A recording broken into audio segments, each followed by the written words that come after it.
يابا كوبة حلب غير شكل وسوبر مقرمشة، تابعونا. سمعوا لي الصوت، سمعوا لي الصوت.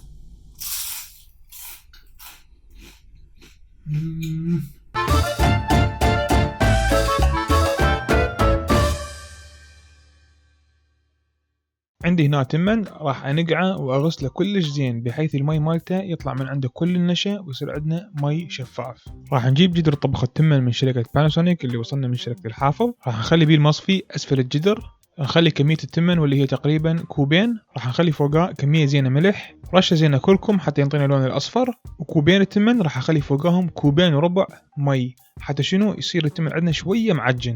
نسد الغطاء ونشغل الجدر ونخليه الى ان يستوي. وهسه راح اجيب همينه ماكينه الثرم مال اللحم من شركه باناسونيك اللي ارسلوا لنا اياها شركه الحافظ. ادري اذا اقول هاي الكلمات هوايه بس هم السبونسر مال هذا الفيديو. راح نشد الماكينه كلياتها وراح ابدل مكان المصفي الخشن الى المصفي الوسط لان نريد اللحم مالتي يكون شويه خشن. نشغل الماكينه على سرعه 2 حتى تكون عندنا كلش سريعه، وراح اخلي قطعه لحم قطعه شحم قطعه لحم قطعه شحم الى ان اكمل كل الكميه، وهذا اللحم صار عندنا جاهز. راح نجيب باقه صغيره معدنوس راح اقطعها، ما عليكم بيدا افيك شويه لا تسوون مثلي لحد ينجرح، ذبوها براسي. ثرموها انتم بهاي الطريقه، خلوه على التخته وثرموه كلش ناعم. المعدنوس صار جاهز، نشيله نخليه بصفحه طاوه حاره وبدون اي دهن. راح نخلي كميه اللحم اللي نريد نحمسها، ما نخلي لا ملح ولا فلفل، نبقى نقلب بيها الى ان يصير لون اللحم مالتنا بني. بعد ما استوى اللحم راح نخلي رشه زينه ملح ورشه زينه فلفل اسود، نطفي النار ونخلي عليها المعدنوس ونقلب كلش زين. هاي الحشوه مالتنا صارت جاهزه. اكو ناس يخلون بصل، انا ما احب بيها بصل، كيفكم اختياري. بعد ما غسلنا ماكينه الثرم مال اللحم همينا راح نجيبها وراح نخلي بيها هالمره انعم مصفي هذا الصغير. نفتح جدر التمن، باع التمن شلون صار لونه اصفر ويخبل وصار جاهز حتى نفرمه بالماكينه. نشغل الماكينه نخلي بيها كميه التمن ونبقى ندوس بيها نطلع التمن كلياته. باعوا شلون يصير هاي العجينه اللي احنا نريدها. ملاحظه لازم التمن ينفرم هو حار اسهل واحسن. وحتى اطلع كميه التمن اللي بقت داخل الماكينه صمونه يابسه ندخلها داخل الماكينه ندوسها دوسه واحده راح تدفع لنا كل التمن اللي بقى جوا الماكينه. نعجنها بدينا وشويه وشويه نخلي ايدينا مي. باعوا شلون صارت هي شويه بيها خشونه. نجيب صينيه ندهنها بشويه زيت وراح ابدي اكور كرات من هاي العجينه مال التمن اللي سويناها قبل شويه ونخليها بالصينيه.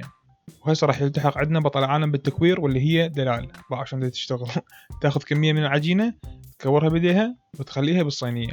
شغله كلش حلوه تخلون بيها الجهال يتعلمون شلون يطبخون. طريقه لف الكبه راح استعملها طريقه مختلفه هاليوم. احط عجينه بورقتين من الزبده، اجيب صحن احط فوقها وادوسه كلش زين واقوى ما عندي. اشيل الصحن عشان صارت عندنا دائره بيرفكت. افتح ورق الزبده، اشيل شويه من الخلطه واخليها على جهه واحده من العجينه، ادهن الاطراف مالتها بشويه مي. بعدين راح اشيل طرف العجينه اخليه على الطرف الثاني واتاكد انه كل الاطراف انسدت كلش زين. هسه راح اجيب قطاعه دائريه واخليها على الاطراف، اشيل من عندها الاطراف حتى يطلع عندنا شكل الكبه متناسق. شلون صارت هاي طريقه كلش سهله نلف بيها الكبه وتنطينا نتيجه رهيبه لان شنو العجينه متساويه من كل الاطراف. هسه امي راح اشوفكم الطريقه التقليديه. نجيب الطوبه نخلي على صبعنا شويه مي وندوسها نفتحها الى ان نوصل الخفه المطلوبه. شلون صارت هسه راح نخلي بالعجينه كميه اللحم. هسه خلت ايدها هسه تجيب ايدك قدام الكاميرا. اي خلي اللحم داخل العجينه وراح نبدي نسد الاطراف بهذا الشكل، ندوسها كلش زين حتى ما تنفتح عندنا وتصير عندنا شوربه مال اللحم بالزيت. هذا التكنيك انا ما اعرف اسويها هاي الطريقه، اسوي ذيك الطريقه اسهل لي واشوف العجينه تطلع اخف واطيب.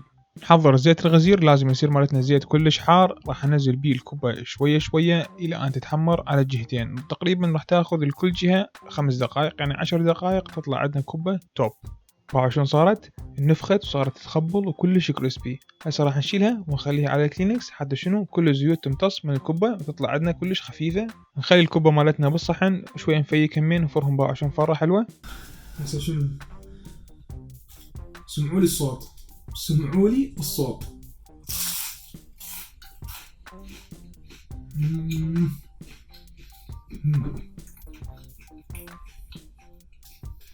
سمع الصوت مرة ثانية، سمع الصوت.